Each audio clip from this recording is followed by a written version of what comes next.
Imagine a boundless blue sky without clouds, birds, or wind. Now focus on the even blueness. Take a deep breath. Let all your thoughts come and go while you remain focused on the blue sky. In this very moment, you're not interested in the past or the future or anything else the mind wants to show. Your full focus is on the encompassing blueness of the sky. Now, drop it. What's left? This is a technique of spontaneous enlightenment written in a 5,000-year-old tantric scripture, Vigyan Bhairav. For those of you who have attained enlightenment, you can leave the video. But for the rest of us, this is merely a glimpse of something that stayed with the great saint Ramana Maharshi forever. Today we shall see how that happened in his own words.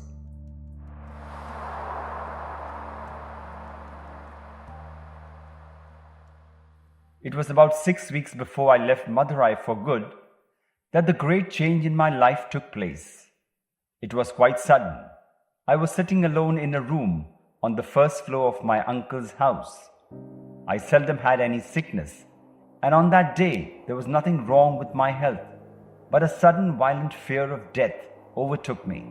There was nothing in my state of health to account for it, and I did not try to account for it or to find out whether there was any reason for the fear. I just felt I am going to die and began thinking what to do about it. It did not occur to me to consult a doctor or my elders or friends. I felt that I had to solve the problem myself, there and then. The shock of the fear of death drove my mind inwards, and I said to myself mentally, without actually framing the words, now death has come. What does it mean? What is it that is dying? This body dies, and at once dramatize the occurrence of death. I lay with my limbs stretched out stiff, as though rigor mortis had set in, and imitated a corpse so as to give greater reality to the inquiry. I held my breath and kept my lips tightly closed so that no sound could escape, so that neither the word I nor any other word could be uttered. Well then, I said to myself, this body is dead. It will be carried stiff to the burning ground, and there burnt and reduced to ashes. But with the death of this body, am I dead? Is the body I? It is silent and inert, but I feel the full force of my personality and even the voice of the I within me, apart from it. So I am spirit transcending the body. The body dies, but the spirit that transcends it cannot be touched by death. That means that I am a deathless spirit. All this was not dull thought. It flashed through me vividly as living truth which I perceived directly, almost without thought process. I was something very real, the only real thing about my present state, and all the conscious activity connected with my body was centered on that I. From that moment onwards, the I or self focused attention on itself by a powerful fascination. Fear or death had vanished once and for all. Absorption in the self continued unbroken from that time on. Other thoughts might come and go like the various notes of music, but the I continued like the fundamental Shruti note that underlies and blends with all the other notes. Whether the body was engaged in talking, reading, or anything else, I was still centered on I. Previous to that crisis, I had no clear perception of myself and was not consciously attached to it. I felt no perceptible or direct interest in it, much less any inclination to dwell permanently in it. The consequences of this new awareness were soon noticed in my life. In the first place, I lost what little interest I had in my outer relationships with friends and relatives. and went through my studies mechanically. I would hold an open book in front of me to satisfy my relatives that I was reading, when in reality, my attention was far away from any such superficial matter. In my dealings with people, I became meek and submissive. Going to school, book in hand, I would be eagerly desiring and expecting that God would suddenly appear before me in the sky. What sort of progress could such a one make in his studies at school? One of the features of my new state was my changed attitude to the Meenakshi temple. Formerly, I used to go there very occasionally with friends to look at the images and put the sacred ash and vermilion on my brow, and would return home almost unmoved. But after the awakening, I went there almost every evening.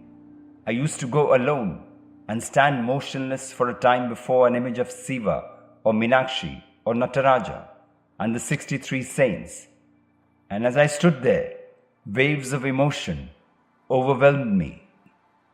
The soul had given up its hold on the body when it renounced the I am the body idea, and it was seeking some fresh anchorage. Hence the frequent visits to the temple and the outpouring of the soul in tears. This was God's play with the soul. I would stand before God, the controller of the universe and of the destinies of all, the omniscient and omnipresent, and sometimes pray for the descent of His grace upon me, so that my devotion might increase and become perpetual, like that of the 63 saints. More often, I would not pray at all, but silently allow the deep within to flow on and into the deep beyond. I stopped going out with friends to play games and preferred solitude. I would often sit alone and become absorbed in the self, the spirit, the force or current which constituted me. I would continue in this despite the jeers, or my elder brother who would sarcastically call me sage or yogi and advise me to retire into the jungle like the ancient rishis. When Nagaswami, Sri Bhagwan's brother, remarked, "What use is all this to such a one?" the meaning was obvious, that one who wished to live like a sadhu had no right to enjoy the amenities of home life. Ramana recognized the truth in his brother's remark. Making the excuse that he had to return to school, he rose to his feet to leave the house then and there, and going forth, renouncing everything. For him that meant Tiruvannamalai and the holy hill or Arunachala. With quick steps, his heart throbbing with joy, he hastened straight to the great temple. In mute sign of welcome, the gates of the 3 high compound walls and all the doors, even that of the inner shrine, were opened before him. He entered the inner shrine alone and stood overcome before his father, embracing the linga in utter ecstasy. The burning sensation which had begun at Madurai vanished and merged in the linga of light. There, in the bliss of union, was the journey ended. Immediately upon leaving the temple, someone called out to ask whether he wanted his head shaved. Taking it to be the injunction of Sri Arunachala, he consented and was conducted to the Iron Kalum tank, where a number of barbers plied their trade. There he had his head completely shaved. Then, standing on the steps of the tank, he threw away his remaining money, a little over 3 rupees. He never handled money again. He also threw away the packet of sweets which he was still carrying. Discarding the sacred thread and wearing only a loin cloth, thus unintentionally completing the act of renunciation, he returned to the temple. Hindu scriptures enjoy a bath after a head shave. Although there had been no rain for a very long time, Sri Arunachala himself came in the shape of a single cloud which hovered directly overhead. Immediately there was a short, sharp shower, so that before entering the temple, he was given a bath. Entering the 1,000-pillared mandapam, he sat in silent absorption, but being subjected to the prank of local urchins, he did not remain there long. Sheshadri Swami, a revered ascetic who had arrived at Tiruvannamalai a few years earlier, attempted to protect Swami, as he was now known. These efforts were not very successful. In fact, at times they had the opposite effect. So, Brahmaswami sought refuge in the Patal Lingam, an underground vault in the 1,000-pillared hall. The sun's rays never penetrated this cave, which was inhabited by ants and vermin. So absorbed was he in meditation that he was completely oblivious when he was bodily carried out of the Lingam vault to the shrine. For about 2 months he stayed in the shrine, absorbed in samadhi, paying no heed to nourishment. Food had to be put into his mouth, and he remained immersed in the effulgence of bliss, barely conscious of his body, not speaking or moving, so that to onlookers it appeared to be the most intense tapas. It was not really tapas at all. He was simply ignoring the body he had ceased to need. He was already a Jivan Mukt, liberated while living, in unwavering consciousness of identity with the self, and had no karma left to wipe out, no further goal to attain.